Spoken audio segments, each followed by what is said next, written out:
Hi guys, it's Mrs. Elstack here, your math teacher. Just wanted to make a quick little video to go through important dates, the Save Your Grade week, and then how to check your grades and look for those high point assignments.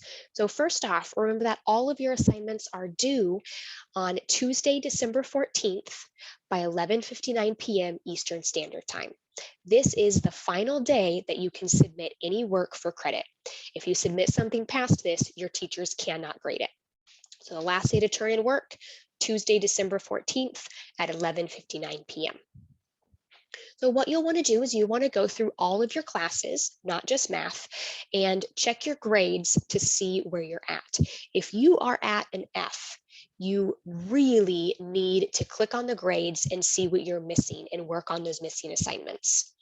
If you have a passing letter grade, but it's maybe not really what you want, maybe you have a D and you're trying to get a C, or maybe you have a C and you're striving for all A's and B's to be on honor roll. Check your grades, see what you need to do to bring that up. It's really important that everything is passing, and the minimum grade that's considered passing is a 60% D, because if you don't pass it, if you end the semester with an F, you will have to retake that entire class, and it will start you all over. Nothing will be saved. It'll be started all over from scratch if you end the semester with an F. We don't want to do that, right? No. We'll work really hard these next couple of weeks to bring things up, and then when next semester starts, you can start fresh to ensure that you don't get behind and that you are at a good and passing grade when we get to this point next semester. All right, let's talk about next week's schedule. Next week's schedule is what we're calling Save Your Grade Week, because you are not going to have any new assignments. It's going to be time where you have required sessions to go to, but during those sessions, you can get help from your teachers and work on missing assignments or work on assignments with a low grade and retake them to improve. These sessions are required for everyone to attend. So even if you are passing, you still need to go, because maybe you can redo a couple low assignments, or there could be a separate task review or fun activity from your teacher. So make sure, guys, we still are in school next session, that no matter what, you attend your classes next week. Let's review that schedule. So here is a little snapshot of what it'll look like next week. A little different, huh? You are going to have anywhere between 2 and 4 opportunities to attend those classes and work on missing assignments and get help from your teachers. So for example, during the 9 o'clock block, there are 4 different days where you have a required session to go to. You can attend those, work with Miss Phelps and say, all right, Miss Phelps, I am missing these 2 IXLs. Can you help me with them? And you'll work on them right there during that session and get your questions answered. Then for math, that one's me, yay. You have 4 different times, Monday, Tuesday, Wednesday, Friday. It'll be around that 10 o'clock time. You will attend. And like I said, very similar, you'll work on stuff. There will even be 2 days, Monday and Tuesday, where you'll have Miss Kemp and myself with you. So you'll have 2 teachers in there.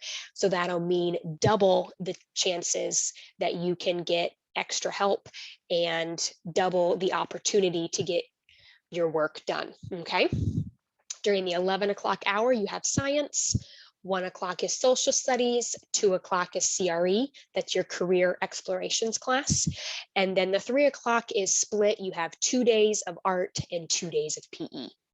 And then where there's these empty blocks, that's giving you a little bit of extra time so you can work on those. So like on Tuesday during that 9 o'clock time, you can be working on either ELA or another class that you're trying to improve and be working on those assignments.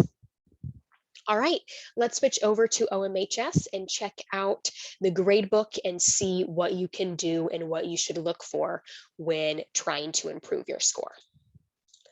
All right, here we are on OMHS. I'm viewing as a student. It's super similar to what you guys see, just a few differences though, but close enough. Right up here where my mouse is circling at the top, that's where you guys see a little snapshot where you see your grade, your progress of lessons, and then your overdue list. That is a wonderful snapshot. It kind of gives you all that info at a glance. But remember, the best way to really understand why you have that grade, whether it's a passing grade or an F, to see why your grade is equaling that A, B, C, D, or F, is to come right up here to the colored banner. In math, it's blue, and click on the word grades, because that is going to open up your grade book and you will see a full list of every assignment from this semester. So of course, because I'm a sample student, there aren't actually any grades in, but for you, you guys will actually see grades. So here in the middle is where you see the points, and then to the right of that is where you'll have a color-coded letter grade. So what you should look for first is anything that you have a 0 F on, because if you have 0 points, obviously you have no points. Like, you can't get any lower than 0. So that means whatever you do on it is definitely going to be an increase. You can only go up from there. So that's what you should focus on first. Then if you don't have any missings, you would want to look for anything that's a lower grade, like an F or a D, and see if you can retake it. Each grade book for classes is set up a little bit differently based on, the teacher's personality and the materials that they have. For me, for math, on the left here, you'll see the assignment name, and then underneath it is always a direct link to the assignment. So if it's a quiz or a test, if you click on this link, it'll take you right there. Always click on that link and see if you have another attempt, because you usually have 2 or 3. If you've used all your attempts but you want to try again, just send me an email and we can work something out. Then the other half of your assignments for math are IXLs, and that is where I, underneath that, have the link to IXL. Remind you that a SMART score of an 80 or higher is 100%. So if you've been avoiding IXLs, remember, you don't have to get all the way to 100. You just have to get to a SMART score of an 80, and that is 100%. And then lastly is a direct link to the assignment. If you click on that, it gives you more details on how to find it, a full list of the rubric, so what each SMART score equals in the gradebook, and then a help video. Now, if what you're looking for is the help video, you can also find that on the right here in the overall feedback section. For every IXL assignment, there is a help video that you can watch. I really encourage you to use these as your first line of defense, so to speak, your first thing to do if you're struggling, because on that, either myself or another teacher will do a mini lesson, go over some questions straight from IXL. So hopefully that will help you understand it. All right. Now that we've talked about how it's set up, let's go through and talk some generics. A lot of you guys did pretty good in Unit 1 and Unit 2. So as you're scrolling, you may not have too many assignments missing in those first 2 units, because a lot of you guys did really good there. Where it kind of fell apart was right here in the middle at the mid-semester review. And what I think happened is some of you guys were maybe a little confused by the directions for this, and therefore you didn't do it. So I'm going to just super quickly explain the directions, but if my quick explanation doesn't make sense, right here, and it's listed here, and it's listed within the detailed description of the assignment, there is a video that I made that goes over exactly how to do these 3 assignments and how the directions are, okay? So for each one of these, you had what we called a choice assignment. So for this first one, the green column assignment, that focused on adding and subtracting. You had 3 choices. There are 1, 2, 3 different IXLs that you could have chosen to do.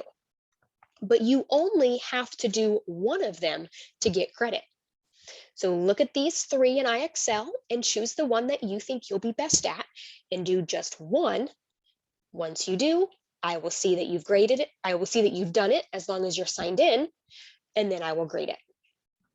The purple column, very similar, only this was multiplying and dividing. Here you have 2 choices. So you have 2 different IXLs to choose from, but you only need to do 1 of them to get credit. And then last but not least, the blue column is 2 different choices as well, and that was word problems, but you only need to pick 1 of them to do. For these, you can find help videos for these within the assignment description, because of course, since it's a choice assignment, there may be more than one listed there. So if you click on that and scroll to the very bottom, you'll see some help videos listed for you, okay? Unit 3, make sure you check that out.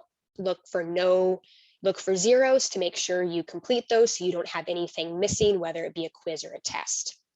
Let's talk about tests. Tests are something that would be a great thing to look for to see if you're missing or if you have a low grade, because they're worth the most. They're worth 20 points. If you're missing a test or have a low grade on a test, right here in the overall feedback is a review video. Watch that review video and then take the test again. And here is our most recent unit, Unit 4. And this Unit 4 test is that final assignment that is due December 3rd, Friday, December 3rd. So make sure that you didn't forget about this final assignment and you complete it. The last thing I want to talk with you about is the bonuses, the extra credit. So every single unit, you have one extra credit assignment. This unit, it was a discussion post, but most units, it is an IXL assignment. Although these extra credits are great because they're just positive points. If you choose not to do it, it's not a zero. It doesn't hurt you. Extra credits are worth anywhere between 1 and 3 points. That's good, but that's not as much as a real assignment, a regular assignment. So if you're missing an 8-point assignment, it's better for you to do that than do an extra credit, because you have the potential to get 8 points, where on an extra credit, the most you can get is 3. So even though extra credits are great, you really want to focus on your IXL assignments that are worth 8 points. And of course, those quizzes and tests, because the quizzes and tests are kind of nice because they're graded automatically by the computer system. So you can see exactly how you did, and you can see that improvement, hopefully, as you go. All right, that is all I have for you guys. If you have any questions, one, attend the Class Connect sessions that are scheduled for you. 2, send me an email. If it's a question on like a test, you're like, Mrs. Elstock, I'm struggling with question number 3. Tell me that, and I'll make a little video, send it to you, and help you out right then and there. If it's maybe a bit more in depth, you're like, I'm just struggling on this whole thing, then we can schedule a help session so that way we can review and work together. Don't forget, the last day to turn in work is in about a week and a half here, Tuesday, December 14th at 11:59 p.m. All right, you got this, and I'll see you guys soon. Bye.